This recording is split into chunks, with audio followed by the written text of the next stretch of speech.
ساحلی شہر کراچی میں رمضانوں کی راتوں کو رت جگہ کا منظر ہوتا ہے۔ شہر کی کوئی بھی گلی، کوئی سڑک یا کھیل کا میدان ایسا نہیں جہاں نوجوان کسی اسپورٹ سرگرمی میں مشغول نہ ہوں۔ کراچی کے قدیم علاقوں لیاری، ماڑی پور، پرانا گولیمار، ملیر اور منگا پیر میں تو فٹ بال، فٹ سال اور ڈی گول کا میلہ لگ جاتا ہے۔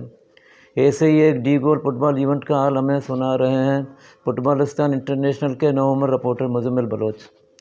کراچی کے قدیم علاقے پرانا گولیمار کی ایک اہم ٹیم اصلاح بلوچ کے زیر اہتمام کھیلا گیا پہلا آل کراچی ڈاکٹر غلام محمد بلیدی و واجہ میر محمد بلوچ یادگاری رمضان المبارک ڈی گول فٹ بال ٹورنامنٹ ولی میموریل کے نام رہا۔ مین منگا پیر روڈ پرانا گولیمار میں کھیلے گئے اس سنسنیخیز فائنل میں ولی میموریل نے عریب ٹیم کو گلشن ایف سی کو پینلٹی ککس کے مرحلے میں شکست دی۔ میچ اپنے مقررہ وقت پر برابر رہا۔ پینلٹی ککس میں ولی میموریل نے 3 گول کر کے ٹائٹل اپنے نام کیا۔ فائنل میچ کے مہمان خاص سیاسی و سماجی رہنما ڈسٹرکٹ کیاماڑی سابق وائس چیئرمین واجہ نیاز محمد بلوچ تھے۔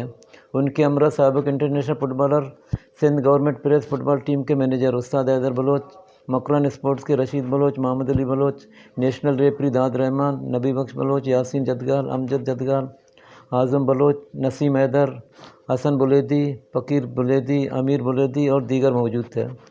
فائنل میچ کے موقع پر معروف فٹ بال کمنٹیٹر شیخ نسیم بلوچ نے خوب ماحول سجایا۔ مہمان خاص واجہ نیاز محمد بلوچ نے اس ماحول دوست سرگرمی کو سراہتے ہوئے فائنل میں پہنچنے والی ٹیموں کی حوصلہ افزائی کی۔ فائنل میں پہنچنے والی دونوں ٹیموں کو کیش پرائز اور انعامات دیے گئے۔ ٹورنامنٹ کے سرپرست اعلیٰ سعید میر بلوچ نے ٹورنامنٹ کمیٹی کے ممبران اصلاح بلوچ، متین عمر، ادیپ راج یوسف اور بابو سیلانی اسماعیل، حفیظ بلوچ، عاشق بلوچ، شہزاد مراد، غلام محمد کلانچی اور دیگر کو رمضان المبارک ڈی گول ٹورنامنٹ کو کامیابی سے انعقاد پر مبارکباد دی اور شائقین فٹ بال علاقائی انتظامیہ کا بھی شکریہ ادا کیا۔ اس سے قبل ٹورنامنٹ کے آخری کوارٹر فائنل میں فخر افغان نے شان ایف ڈی کو مقررہ وقت میں میچ بے نتیجہ آنے کے بعد پینلٹی شوٹ پر شکست دی۔ اس میچ کے مہمان خصوصی نور بخش تھے۔ ایونٹ کے پہلے سیمی فائنل میں گلشن ایف سی نے فور اسپورٹس کو بھی پینلٹی ککس کے مرحلے میں شکست دی۔ اس میچ کے مہمان کا جی ٹی وی نیوز کے سینئر اسپورٹ رپورٹر اسحاق بلوچ تھے۔ دوسرے سیمی فائنل میں فخر افغان کو ولی میموریل نے مقررہ وقت میں برابری کے بعد پینلٹی ککس پر شکست دے کر فائنل ٹائٹل کے لیے جگہ کنفرم کی۔